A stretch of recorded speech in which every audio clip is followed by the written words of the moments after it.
We assume na patay na itong sila Big Mom at Kaido sa naging laban nila sa Wano Arc. So technically yung mga Devil Fruits nila na-reincarnate na kung saan. Kaya naman ang magiging tanong nasaan na kaya ang mga Devil Fruits nila? Bali ayan nga yung pag-uusapan natin sa video na to. Aalamin nga natin kung sino kaya possibly ang makakakuha sa Devil Fruit nila, pati na yung ilan pa sa mga kakaibang Devil Fruits na hawak ng panig ni Kaido. At para umpisahan nga itong topic natin mapunta muna tayo sa basics. Alam naman na siguro ng ilan sa inyo na nagre-reincarnate nga ang mga Devil Fruits. Inexplain nga yan ni Doflamingo during Dressrosa Arc at siya nga ang nakakuha ng Devil Fruit ni Ace na Mera Mera no Mi na ginawa niyang papremyo sa ginanap niyang tournament. Kumbaga once na mamatay na ang isang karakter na nagtataglay ng Devil Fruit, yung soul nga ng Devil Fruit matatransfer lang sa ibang prutas at magiging available na naman yung Devil Fruit na to. Gaya na lang sa nangyari sa Gura Gura no Mi ni Whitebeard na nakuha agad ni Blackbeard. Ngayon sa nangyaring Wano Arc nga maraming naganap na patayan. So we assume na patay na ang lahat ng Beast Pirates, including etong sila Big Mom at Kaido. Uulitin ko guys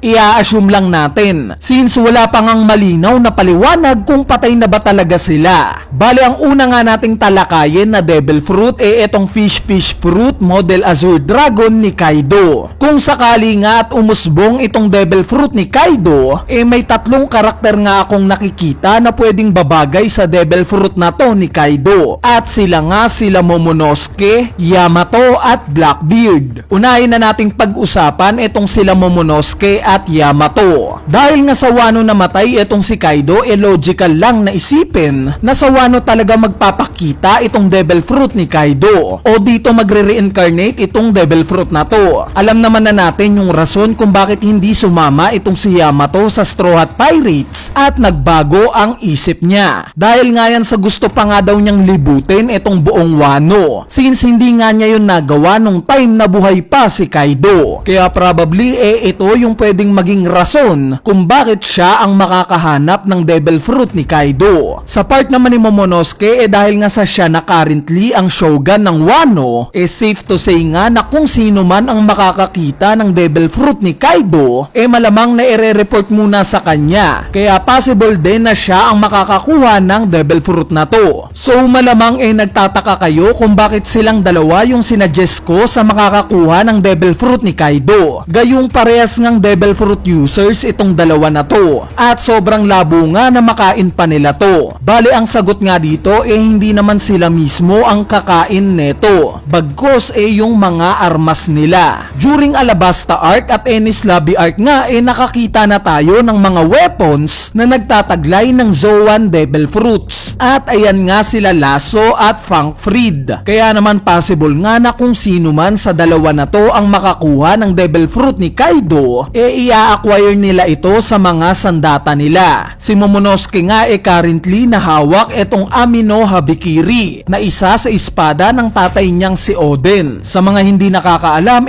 kung yung Enma nga sinasabing kayang hiwain yung depths ng hell, itong Amino Habikiri naman sinasabing kayang i-slice ang heaven. So swak nga itong description ng Amino Habikiri sa pagiging dragon ng Devil Fruit ni Kaido. Plus kung maaalala nyo nahiwa nga rin ng Amino Habikiri itong si Kaido during sa dragon form niya. At ayan nga sa naging laban ni Oden sa kanya. Sa part naman ni Yamato yung armas nga na gamit-gamit niya yung Kanabu na similar sa tatay niyang si Kaido. Kung sakali nga at mapunta itong Azure Dragon sa Kanabu ni Yamato, ang laking ang power up neto para sa kanya. Dahil imagine, yung Devil Fruit niya isa ng mythical Zoan, which is yung Okochi no Makame. Tapos kung bibigyan mo pa ng isa pang mythical Zoan itong armas niya, di ba sobrang laking power up neto para sa kanya? Kumbaga magiging double mythical Zoan Devil Fruit user siya. Anyway, sa part naman ni Blackbeard dahil nga sa recent information na ibinigay ni Oda patungkol sa paglapit ni Caribou sa Blackbeard Pirates,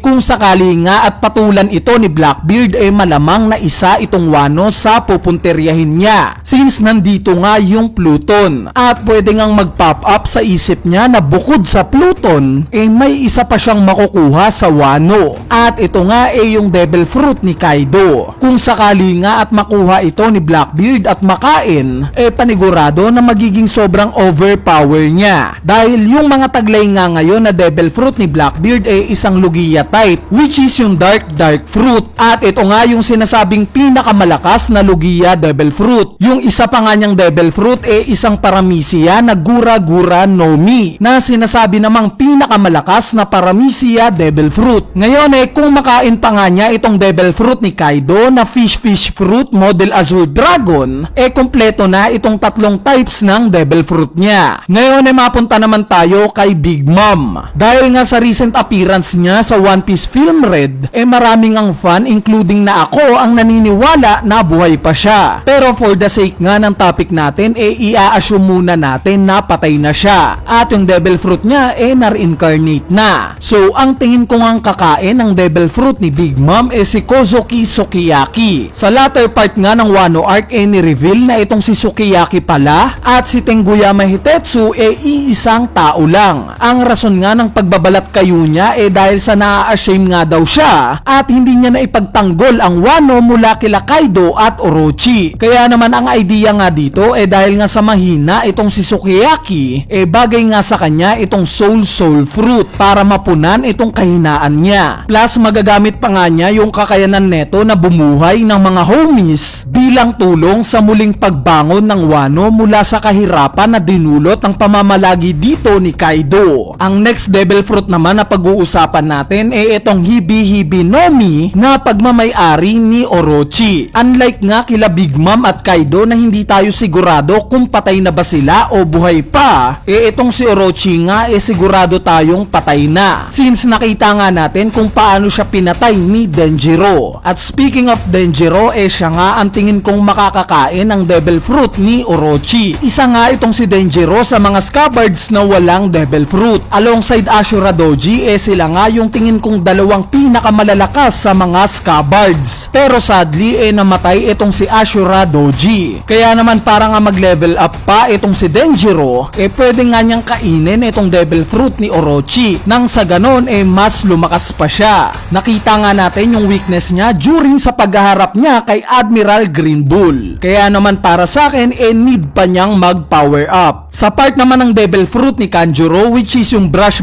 Fruit, ang tingin ko ngang babagay sa Devil Fruit na to si Raizo. Yes, may existing Devil Fruit na nga siya, which is yung Scroll Fruit. Pero kung sakali nga at pwede ring mailagay sa isang bagay itong Paramisia Devil Fruit, gaya sa isang literal na brush, sobrang gandang combo nga nito para kay Raizo pag nagkataon. Dahil meron ng scroll na napakalakas itong si Raizo, plus samahan mo pa ng isang brush na kayang matransform into reality ang kahit na anong i-drawing niya. Diba ang lakas nun? Ang isang rason pa nga kung bakit si Raizo ang karapat dapat na kumuha ng Devil Fruit ni Kanjuro, dahil sa nakita naman natin yung naging emosyon niya nung time na namatay itong si Kanjuro. Umiyak nga siya dahil chine-cherish niya yung pagkakaibigan nila ni Kanjuro. Sa part naman ng Devil Fruits nila Queen at King na nakita nating naging 50-50 na sa naging pagsugod sa kanila ni Admiral Green Bull, iiwan ko na nga lang yan para sa inyo. Kaya naman sa tingin nyo ba, kanino kaya babagay itong Devil Fruit nila King at Queen kung sakali man at patay na sila? Kila Hiyori at Kikunojo ba? O may naiisip pa kayong ibang karakter na taga-Wano na makaka-acquire neto? Bali kung may idea nga kayo, i-comment nyo na yan sa ating comment section sa ibaba para mapag-usapan natin yan. Ipapaalala ko lang ulit na itong topic nga natin hindi ko sinasabing mangyayari ito ng 100%. Kumbaga nag-a-assume lang tayo para may bago na namang lalaro sa mga isipan natin. Anyway, ayan na nga yung topic natin patungkol sa mga Devil Fruit sa Wano. At sana nagustuhan nyo. So yun lang.